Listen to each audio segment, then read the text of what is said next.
మరొక మంచి శారీతో మీ ముందుకు వచ్చాను. ఆ శారీ చాలా బ్యూటిఫుల్గా ఉంది. అదేంటో చూద్దామా.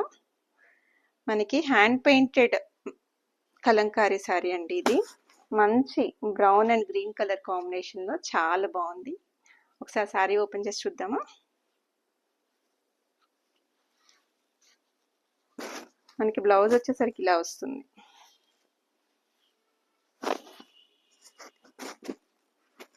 చూడండి, దీని అందం చూడాలంటే మనం శారీ ఓపెన్ చేస్తేనే అర్థమవుతుంది. ఎంత బ్యూటిఫుల్గా ఉందో చూడండి. వర్క్ అయితే ఎంత ఎంత సింపుల్గా ఎంత బ్యూటిఫుల్గా ఉందో చూడండి. మనకి దీనికి యూనిక్గా పళ్ళు ఇలా వస్తుంది అండ్ బ్లౌజ్ పీస్ ఇలా వస్తుంది అనమాట. ఈ శారీ ప్రైస్ వచ్చేసరికి మనకి 2000 రూపీస్ మాత్రమే. యాక్చువల్ ప్రైస్ వచ్చేసరికి 2500. అయితే నేను స్పెషల్ ఆఫర్లో ఓన్లీ 2000కే ఇస్తున్నాను. సింగిల్ పీస్ ఆప్షన్ ఉంది. సో త్వరగా ఆర్డర్ చేసుకోండి నచ్చితే. Thank you.